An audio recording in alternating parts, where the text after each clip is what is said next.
Assalamu alaikum. Welcome to Salam Media. I'm your host, Vakir Daud, taking you through the next hour on the show. Yes, it is the 15th of March. We getting closer and closer to the end of Ramadan. We're in the last 10 days. So whoever's listening and watching, I hope that you've got energy because we've got a jam-packed show for you.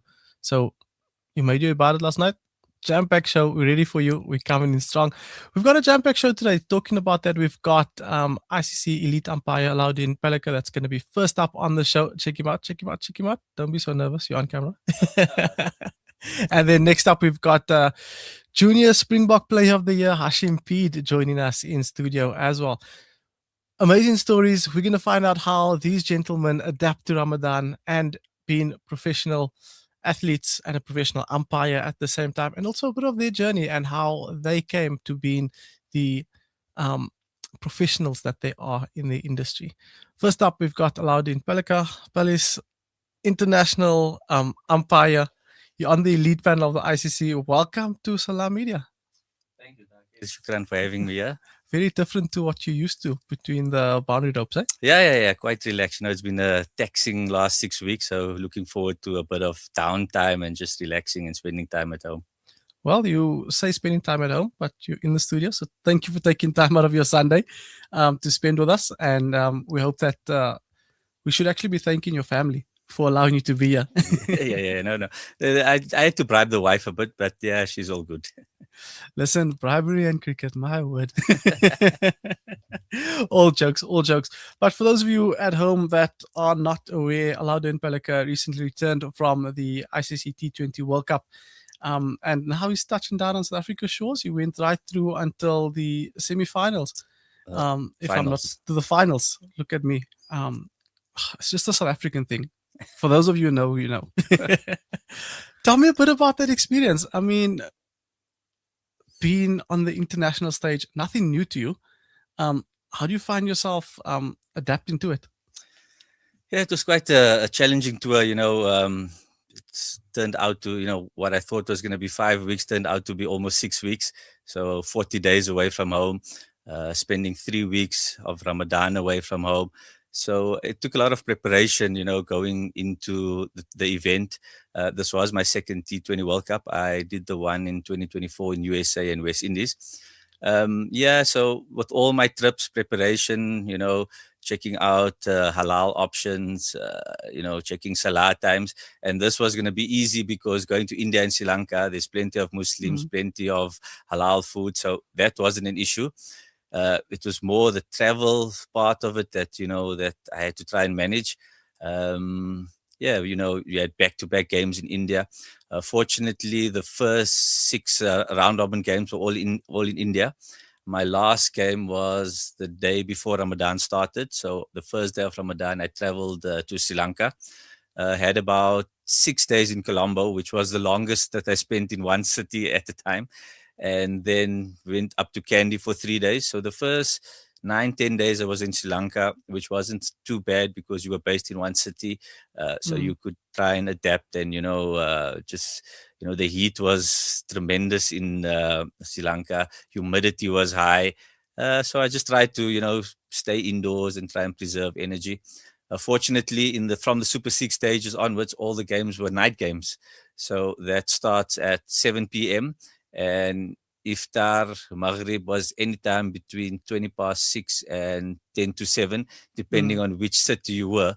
So during that time, I was in 4 different cities. So yeah, it was just quite, you just had to manage yourself and try and just take it day by day. Look, I mean, it must be quite intense. T20 cricket's much faster, requires a different sense of concentration. You have to be extra alert, extra switched on. And I mean, how do you prepare for a game? What would your preparation for a normal game be like? So the night games were quite difficult because you spend the whole day in the hotel. You don't really do much. So just the build up, getting to that game, trying to prepare yourself mentally. The one thing that was quite a challenge which I didn't experience in South Africa or any other place in the world was the crowds and the noise. In the round robin game, I did England versus West Indies game at the Wankhede Stadium. So being a neutral game, I thought, this should be okay, just nice game. Obviously, it's an intense game because it was potentially a knockout game between those two teams to decide who goes through to Super 8 or who ends first or second. And there was about 25,000 people, but I promise you the noise levels was like 100,000 people. I mean, the stadium is not that big compared to other stadiums in India. So that, you just got to try and prepare yourself mentally for that. A lot of downtime in the room, speaking to friends, speaking to my wife, and just, trying to pass time. There was a shopping mall close to one of the hotels. So just go there, pass some time, just to take your mind away from it. And once you get into that taxi and off to the ground, just to switch on. Things happen quickly in T20 cricket. Sometimes you may get 1 or 2 appeals only. The pitches in India were really good. So, you had to be prepared for not many appeals, but when they do come, you got to be ready for it. So just a lot of downtime, a lot of just relaxing and, speaking to friends and just passing time that way. The day games were a bit easier because not much time to pass before the game starts. And then obviously after games, your adrenaline is pumping. So you take a long time to switch down, especially after night games. I never used to sleep before 1 a.m. because the adrenaline is there and you're back at the hotel. You're trying to replay what happened during that game and take lessons forward because games were thick and fast. For the first 16 days, it was either travel day or match day. So it was quite, busy. Yeah. And I mean, just looking at what did your like typical suhoor look like if you were preparing for an evening game? So it was the hotels in Sri Lanka were fantastic. They actually gave me a suhoor menu where I could choose one of 4 items in the starter, main, dessert, teas, drinks, whatever. So they had a very nice variety. I mean, I told my wife the first day I had a chicken tikka for suhoor. She's like, I never in my life had that, but it was just the options that they had. And I thought, let me try that. So it varied from hotel to hotel.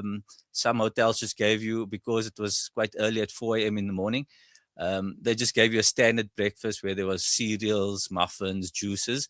So and I don't normally have much in the morning anyway, so it was okay. It met the needs. 100%. And I mean, just looking, saying in your downtime and off time, what did you get up to? I mean, you're in a different city, different country. Did you experience the culture, take it all in? What was that like? Yeah, so I'm not a guy that sits in the hotel. I'm a Tommy tourist. I'm all over the place. So the first 2.5 to 3 weeks, it wasn't Ramadan. So, I was out and about mixing with the people. I do have some family in India. So my dad's cousins are there. So went to go and visit them. Luckily, I had a nice home cooked meal there, so that helped a bit. Out and about, toured a bit, mixed with the people, with the locals, and tried some local food in India, which was what is like? What did you have a favorite? So in India for breakfast, I enjoyed the dosas, the masala dosa. I was like, that was like the standard, which is, I mean, we get that here in South Africa, but it's not something that we would eat every day. And Sri Lankan food was fantastic. Just their spices. Oh, their food is very strong. So, you have to go like very, very mild there. But just enjoyed the cultures and, sightseeing. But when the Super 8 started, I didn't go out much. I just spent a lot of time in the room because it was hot. So after Fajr, maybe I used to sleep in a bit, and because I didn't have to go for breakfast, and then just, meet up with my colleagues in the foyer and maybe just have a chat with them just to get out of the room. And then, just try and relax. I did manage, alhamdulillah, to perform Tarawih in India and Colombo. So that was fantastic experience, in another country, and just to see how it's done there, and I enjoyed that.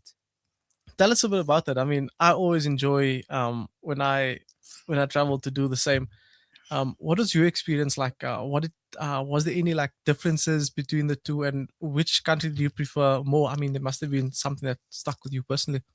So I went to a masjid about 2 k's away from Colombo, from the hotel where I was staying. And I went there every day because the imam there reminded me of Sheikh Sudais from Makkah. It was amazing. And I just said, I'm going here. So I was in Colombo for about 9 days, and I went there most of the time. India, what I did find is that the masjids are packed. Mm-hmm. They don't have single story masjids. They're all multi-layers.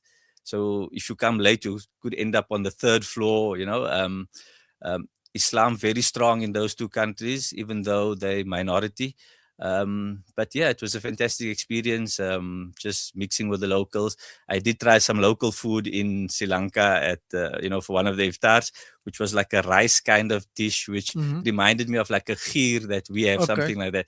But yeah, it was a good experience. I mean, the culture is nice and everything, but I mean, just going back to the cricket part of things. It's World Cup time, it's finals, there's always controversy. What is your toughest decision to make at the World Cup? Well, I actually had a very tough tournament in terms of decision making. I had quite a few of my decisions challenged, which Alhamdulillah I got all right. And that's why, got appointed for semi-finals and finals. As an umpire, there's no easy decision. So we find them all difficult, even though you're sitting there on your couch watching, no pressure, and you see that and you say, but how can you get that wrong? Not understanding the pressures of crowds and noise, and sometimes you don't hear the inside edges because it's just so noisy. My toughest game was the England versus West Indies game at the Wankhede. Being a knockout game and not a knockout game, basically playing for first and second to see who goes through to the next round. That was probably, in terms of decision making, it was a tough game. In terms of conditions, the toughest game I had was Sri Lanka versus New Zealand, which was also a Super 8 game, which was virtually a knockout game, which Sri Lanka had to win, and they lost that game. It was a turning pitch. I fasted that day, so I made iftar at about 6:30. The game started at 7. If you think the band at St. George's is bad, wait till you get to Colombo. There's 3 to 4 bands playing at the same time in different parts of the ground. So the noise, in fact, I was actually, at the end in the debrief, I said, I'm mentally fatigued after this game, just the pressure of the game, the intensity, the turning pitch, because now you're concentrating more, the humidity. I mean, my glasses were fogging up. So in terms of conditions, that game was tough. I mean, it's things that not many take into consideration. But you as an umpire now, giving us first-hand experience on what it was like, what the conditions are like. And for us at home, we don't see much of that. Yeah. But yeah, I want to hear so much more about your story. However, we're going to go to a quick ad break. And when we come back, we're going to be chatting all things personality, getting to know Allahudien outside of the boundary lines and the cricket pitch.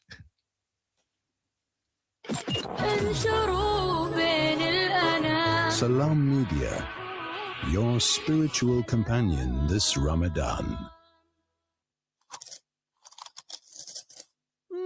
Dad, these Frymax chips are so tasty. Wow, that really takes me back. My dad bought me a Frymax chips every day after school. They were my favorite when I was your age as well. Quality is at the very heart of what we do, and that's why we ensure that every Frymax packet is filled with the beautiful goodness and flavor-packed taste that you've come to expect from us since 1982. Frymax, from generation to generation. With Ashraful Aid this Ramadan, your zakat changes lives. It feeds families facing hunger, restores dignity to those in need, and brings hope where it is needed most. From food relief to essential support, your zakah reaches communities with care, transparency, and impact. Give with confidence, give with trust. Make your zakah count this Ramadan. Give your zakah to Ashraful Aid and help change lives today. Shimmer, sparkle, captivate. Nothing less than a masterpiece. Droplets of gold inspires precious design. Platinum bursts with intricate freshness, and every pure diamond becomes more than just a girl's best friend. Voda Gold Gem Jewelers, where timeless dreams become a reality. Come to us. We tailor-make designer gold, platinum, and diamond jewelry. Trade in or remodel your old gold. Clad yourself with classy name-branded watches. We offer insurance valuation and free zakat calculation. Visit us at 534 Ridge Road, Overport, or call 031 208 9142. Voda Gold Gem Jewelers, manufacturers of fine gold and diamond jewelry. In a world divided by crisis and detachment, let Ramadan reconnect us. Join Africa Muslims Agency to feed the fasting across the world. Donate an iftar box for 140 Rand, a monthly food hamper for 1,900 Rand, or feed a community for 20,000 Rand per day.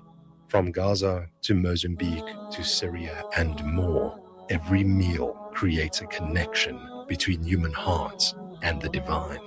This Ramadan, nourish bodies and reconnect souls with Africa Muslims Agency. You are listening to Salam Media live from our headquarters in South Africa. This is Salam Media, keeping you company this Ramadan.